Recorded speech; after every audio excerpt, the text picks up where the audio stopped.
6 दिसंबर 1956 को बाबा साहेब डॉक्टर भीमराव अंबेडकर जी का महापरिनिर्वाण हुआ था। उस समय वो दिल्ली में थे।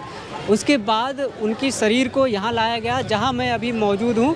नमस्कार, मेरा नाम है चंदन और आप देखना शुरू कर चुके हो हमारे इस चैनल को, जो हम बाबा साहेब के मूवमेंट को इस चैनल के माध्यम से चलाते हैं। अभी मैं जहाँ मौजूद हूँ, इस जगह का नाम है चैत्यभूमि दादर। ये मुंबई में स्थित है और दादर वेस्ट में जब आप आओगे तो यहीं पर वो जगह है जहाँ बाबा साहेब डॉक्टर भीमराव अंबेडकर जी के पार्थिव शरीर को लाया गया था और उनका अंतिम संस्कार यही किया गया था। आपको जानकारी के लिए बता दें, जब पूरा महाराष्ट्र के लोगों को पता चला कि बाबा साहब का महापरिनिर्वाण हो चुका है और उनको मुंबई लाया जा रहा है, तो महाराष्ट्र के कोने कोने से लोग मुंबई की तरफ कूच कर गए थे। बड़ी संख्या में यहाँ आए थे और अभी 6 दिसंबर 2025 को फिर से वो दिन आने वाला है जब बाबा साहेब डॉक्टर भीमराव अंबेडकर जी के महापरिनिर्वाण दिन पर लोग बड़ी संख्या में इसी जगह पर आते हैं। देश के कोने कोने से, महाराष्ट्र के हर एक ज़िले से लोग यहाँ आते हैं और अपनी श्रद्धा सुमन अर्पित करते हैं, पुष्पांजलि अर्पित करते हैं। एक लंबी लाइन में खड़े होकर यहीं से वो रास्ता जाता है जहां लोग जाके बाबा साहेब को अपनी श्रद्धांजलि अर्पित करते हैं, अपना अभिवादन पेश करते हैं। ये वही जगह है जहां हम आज खड़े होकर रिपोर्टिंग कर रहे हैं। हम इसलिए यहाँ आए हैं कि कुछ लगभग 1 महीने और शेष बचे हैं, जो जब वो दिन आ जाएगा 6 दिसंबर, तो महाराष्ट्र शासन के द्वारा यहाँ पर कुछ तैयारियाँ की जाती हैं। तो हम लोग वही एक सर्वे करने के लिए आए हैं कि तैयारियां कैसी चल रही हैं, क्या क्या तैयारियां हो रही हैं।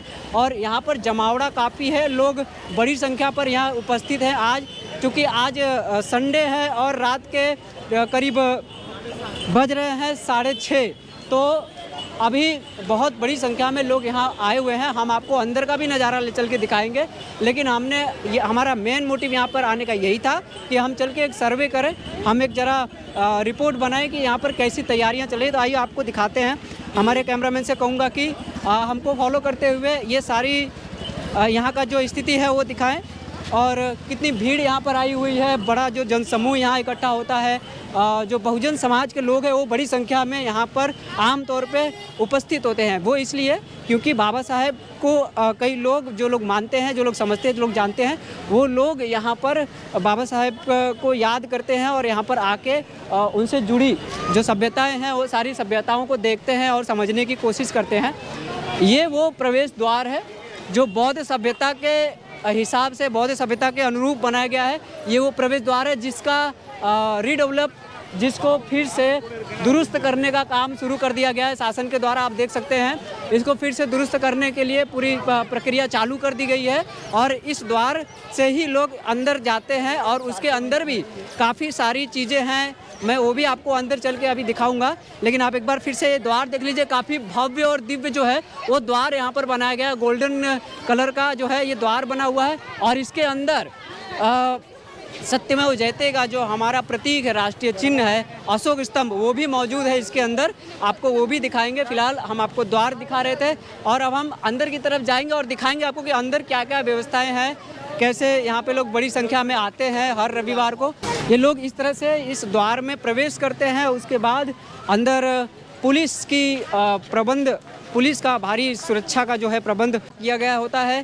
कैमरे लगाए गए होते हैं कई सारे, जिसको निगरानी में रखने के लिए उपयोग किया जाता है। यहाँ पे निगरानी मजबूत की जाती है, किसी भी तरह का कोई जो है असामाजिक तत्व की हरकत ना हो, किसी भी तरह का कोई अव्यवस्था का निर्माण ना हो, इसलिए कैमरे वगैरह भी लगाए गए हैं और सुरक्षा का खास ध्यान रखा जाता है। आप देख सकते हैं इधर पुलिस की गाड़ी है, इधर पुलिस की गाड़ी है और व्यवस्था काफ़ी चाक चौबंद रहता है यहाँ पर। यहाँ पे बहुजन समाज के लोग देश के अलग अलग राज्यों से भी जो आए हैं मुंबई में, वो भी बड़ी संख्या में आते हैं बाबा साहब को याद करने के लिए।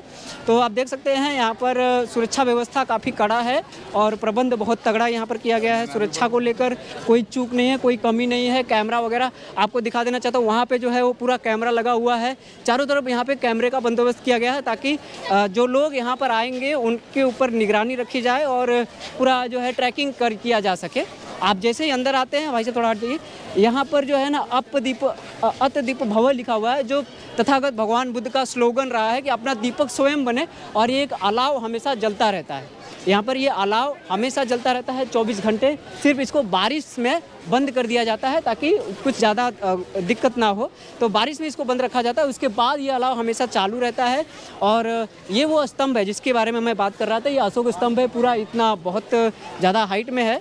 और इस स्तंभ में अपने कैमरामैन से कहना चाहूँगा कि नीचे से ऊपर तक पूरा एक बार दिखा दें। और ये कमल की तरह एक कलश बनाया गया है और उसी कलश के अंदर उस स्तंभ को रखा गया है, जिसको देखने के लिए लोग आते हैं। यहाँ पर लोग फ़ोटो खिंचवाते हैं, तस्वीरें लेते हैं और इन्जॉय करते हैं। लोग देखते हैं, अपने बाबा साहब से जुड़ी यादों को देखते हैं, समेट के जाते हैं। कुछ लोग यहाँ से किताबें खरीद के ले जाते हैं, जो इतिहास के जानने के उत्सुक होते हैं, इच्छुक होते हैं, वो लोग यहाँ से किताबों को भी खरीद के लेके जाते हैं। और मैं आपको किताबों की दुकानें भी दिखाऊंगा, आइए आगे। और भी कुछ महत्वपूर्ण चीज़ें हैं और भी बहुत कुछ खास जो है यहाँ की चीज़ें हैं जो मैं आपको दिखाना चाहूँगा। पीछे हमारे एक गार्डन भी बनाया गया है और उस गार्डन में लोगों के बैठने की व्यवस्था की गई है। जो लोग आए हैं घूम घूम के अगर थक गए हैं तो उस गार्डन में बैठकर आराम कर सकते हैं। तो हम आपको वो भी दिखाएंगे कि ये जो परिसर आप देख रहे हैं, परिसर के अंदर ये जो पूरा जो देख रहे हैं, ये जो पूरा स्टील के बॉर्डर से लेस किया गया है, ये बीएमसी के द्वारा इसका निर्माण किया गया है। बीएमसी के देखरेख में ये पूरा होता है। और ये गार्डन जो है ये ठीक उसी तरीके से दिखता है जैसे लखनऊ का अंबेडकर पार्क है, तो उसके जो फर्श है वो पूरे मतलब टाइल्स और मार्बल के तरह होते हैं। तो यहाँ पे भी ये गार्डन ही है, ये भी एक तरह का छोटा पार्क ही है, लेकिन इसके जो पद स्थल है जहाँ लोग चलते हैं पैदल, वो पत्थर के और मार्बल के निर्माण किए गए हैं। एक नज़ारा मैं इधर दिखाना चाहूँगा, यहाँ भी हम लोग समुद्र के जहाँ नीचे पानी बहता है उसके ऊपर हैं। ये देख सकते हैं ये पूरा समुद्र है। इधर रात हो गया, इसकी वजह से भले कैमरे में ज़्यादा कैप्चर ना हो। और ये जो है मरीन लाइंस जैसा एक नज़ारा यहाँ भी दिखता है। जो चैत्यभूमि दादर है, आप जब यहाँ पर आओगे तो मरीन लाइंस के जैसा यहाँ पर भी एक नज़ारा आपको देखने को मिल जाता है। और ये जो है ये पूरा वो पार्क है जिस पार्क में लोग आते हैं, बैठते हैं, जिनको जगह मिल जाता है और उस जगह में लोग बैठ के एंजॉय करते हैं, आराम करते हैं और खुली और ताज़ी हवाओं का एहसास करते हैं, उसका लुत्फ़ उठाते हैं। यहाँ पर एकदम खुली और ताज़ी हवा मिलती है। बहुत बड़ी संख्या में लोग यहाँ पर, खास करके क्योंकि रविवार है तो रविवार को लोग छुट्टियों के टाइम पे यहाँ आ जाते हैं और अपना टाइम स्पेंड करते हैं। इम्पोर्टेंट टाइम है लेकिन उसको खर्च करने यहाँ आते हैं। तो आप देख सकते हैं ये जो पार्क है ये पूरी तरीके से भरा हुआ है, लोगों को बैठने का जगह नहीं मिल रहा है, इसीलिए काफ़ी लोग खड़े हैं और यहाँ बैठने का जगह पूरा भर चुका है। इतनी बड़ी संख्या में लोग यहाँ आते हैं और उसी को ध्यान में रखते हुए भी इसका निर्माण किया गया है। पिलर पे ये पूरा ढांचा तैयार किया गया है, इसके नीचे समुद्र का पानी भी बहता है, उसके बावजूद इसका निर्माण बहुत अच्छी तरीके से किया गया है और देख रेख भी काफ़ी बढ़िया किया गया होता है। देखिए पेड़ पौधे लगाए गए हैं, सुंदरीकरण का खास ध्यान रखा जाता है और ग्रीनरी का भी खास ध्यान रखा जाता है। वही सब दिखाने के लिए हम आज यहाँ पर चैत्यभूमि दादर परिसर में आए हैं अपने साथ, अपनी टीम के साथ आपको दिखाने के लिए। तो आप देख सकते हैं बड़ी संख्या में लोग यहाँ पर मौजूद है। इसके ठीक सामने मैं आपको दिखाना चाहूँगा, अगर कैमरे में दिखेगा तो वो सी लिंक है, बांद्रा वर्ली सी लिंक यहाँ से सीधा दिखता है और शाम के टाइम में बहुत अच्छा दिखता है वो। कभी कभी उस सी लिंक के केबल के ऊपर एक चित्र जो है वो प्रदर्शित किया जाता है। 6 दिसंबर के टाइम पे वहाँ पे वो चित्र ज़रूर प्रदर्शित किया जाएगा। डॉक्टर बाबा साहेब और तथागत भगवान बुद्ध के ऊपर वहाँ पर कुछ ना कुछ ज़रूर सजावट के तौर पे प्रस्तुत किया जाएगा, इसकी मैं गारंटी आपको दे रहा हूँ। तो आप देख सकते हैं ये पूरा जो यहाँ का निर्माण है वो किया हुआ किस तरह से है, क्यों यहाँ आना चाहिए। आप खुद देख के महसूस कर सकते हो वीडियो में कि कैसा यहाँ का परिसर है, कैसा यहाँ का रखरखाव है, कैसा यहाँ का माहौल है और सारी चीज़ें आपको इसमें दिख जाएगी, अच्छे से समझ में आ जाएंगी। तो ये वो गार्डन था जिस गार्डन को हम आपको दिखाना चाह रहे थे और ये चैत्यभूमि परिसर के अंतर्गत ही गार्डन है, अलग से नहीं है। ये चैत्यभूमि परिसर में ही आता है, उसके बॉर्डर में ही आ जाता है। तो ये गार्डन है, ये हम आपको दिखा दिया। अभी आपको हम इसका दूसरा दृश्य दिखाएंगे जहाँ किताबें वगैरह बिकती हैं। लोग वहाँ पे भी काफ़ी इंटरेस्टेड जो लोग होते हैं इन सारी चीज़ों को जानने का, इतिहास को जानने का, वो वहाँ से भी जाके ख़रीदारी करते हैं। तो हम आपको वो भी एक दिखा देते हैं।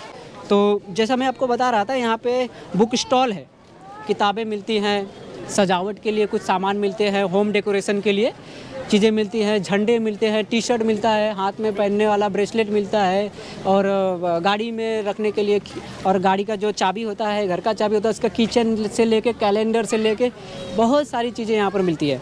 संविधान का किताब यहाँ पे देखिए, संविधान का किताब है, यहाँ पर दिखा दीजिए नज़दीक से थोड़ा। ये संविधान की किताब आपको मिल जाएगी। यहाँ पे देखिए बहुजन युग लिखा हुआ है, ये बुक है। तो बहुत सारी किताबें हैं, जैसे देखिए यहाँ पे एनिलेशन ऑफ कास्ट जो बाबा साहब ने लिखा है, वेटिंग फॉर वीज़ा ये वाली किताब है जो बाबा साहब ने लिखा है। और उसके बाद ये रमाई, माता रमाई का है, बाबा साहब डॉक्टर अम्बेडकर के भाषण, स्पीच जो भी हैं, और वो सारी चीज़ें यहाँ पर बहुत सारी किताबें, अलग अलग तरह की किताबें यहाँ पर रहती हैं, बिकती है। आपको जो चाहिए हर एक संस्करण में, मराठी में है, हिंदी में है, इंग्लिश में भी है, हिंदी में भी मिल जाती हैं। जो किताबें आपको चाहिए यहाँ पर मिल जाती है। तथागत भगवान बुद्ध का बुद्ध वंदना से लेकर छोटी डायरी से लेकर बड़ी किताबें। और ये किताब बड़ी इंटरेस्टिंग है, शिवाजी कौन थे, ये मैं आपको रिकमेंड करूंगा कि आपको महाराष्ट्र का इतिहास जानना है तो शिवाजी कौन थे ये किताब ज़रूर पढ़ना चाहिए। इसको पढ़ने के बाद आपको महाराष्ट्र का बहुत खास इतिहास का जानकारी हो जाएगा। किताबों का जो स्टॉल है वो इस तरह से यहाँ पर आपको दिखा रहे हैं। यहाँ पर शौचालय की व्यवस्था भी है, किताबें हैं, मूर्तियाँ बड़ी सुंदर सुंदर यहाँ पर दिखती हैं। ये देख लीजिए पूरी मूर्तियाँ हैं। और ये छत्रपति शिवाजी महाराज का बहुत ज़बरदस्त एक कला के तरह बनाया गया है, कला के तहत। और तथागत भगवान बुद्ध, सम्राट अशोक और अशोक स्तंभ, अशोक चक्र, सारी चीज़ें यहाँ पर बना के रखी गई हैं। एक व्यू मैं कहूँगा कि यहाँ पर भी दिखा दो, जो पूरा सी फेस व्यू है वहाँ पे दिखा दीजिए। जो जनता बैठी हुई है, ऐसे लोग बैठते हैं यहाँ पर हवा, ताज़ा हवा लेने के लिए। और ये सी फेस व्यू यहाँ पे दिखता है। और यहाँ से सी लिंक भी दिखता है, जो कि मैंने आपको पहले भी बताया हुआ है। और ये भी स्टॉल है, सिमिलर स्टॉल आपको मिलेगा। एक ही तरह की चीज़ें हर एक दुकान पे हो सकता है मिल जाए, कई दुकानों पे अलग अलग चीज़ें भी मिलती हैं। तो यहाँ पे आपको सही रेट में, ये देखिए भिक्खू लोग का चीवर, यहाँ पे पवित्र चीवर वो भी रखा हुआ है। और पंचशील का झंडा आपको मिल जाएगा, वो भी रखा हुआ है। बाबा साहब की अच्छी अच्छी तस्वीरें यहाँ पर रखी हुई हैं। तो ये जो यहाँ पे दुकानें हैं, स्टॉल है, तमाम तरह की कलाकृतियों से भरी हुई हैं। और सभी तरह के यहाँ पे मन को एकदम भा जाने वाली तस्वीरें, चित्र और शिल्प कलाएँ आपको मिलती हैं। यहाँ पे दुकानदार लोग होते हैं, उनसे आप सामान खरीदिए, उनको पे करिए, घर लेके जाइए। होम डेकोरेशन के लिए भी है और तमाम तरह के अलग चीज़ों के लिए भी है। तो अभी हम लोग आ चुके हैं शिवाजी पार्क में। ये पार्क भी आपको दिखाना ज़रूरी था, जो चैत्यभूमि दादर का परिसर है उससे जोड़ के ये पार्क भी दिखाना था, क्योंकि उससे मात्र 100 मीटर की दूरी पर ये पार्क मौजूद है। छत्रपति शिवाजी महाराज के नाम से ये पार्क जो है दादर में है। और इस पार्क में अभी जो है कुछ लड़के बच्चे जो हैं वो खेल रहे हैं, अपने अपने तरह का स्पोर्ट्स यहाँ पर लोग खेलते हैं।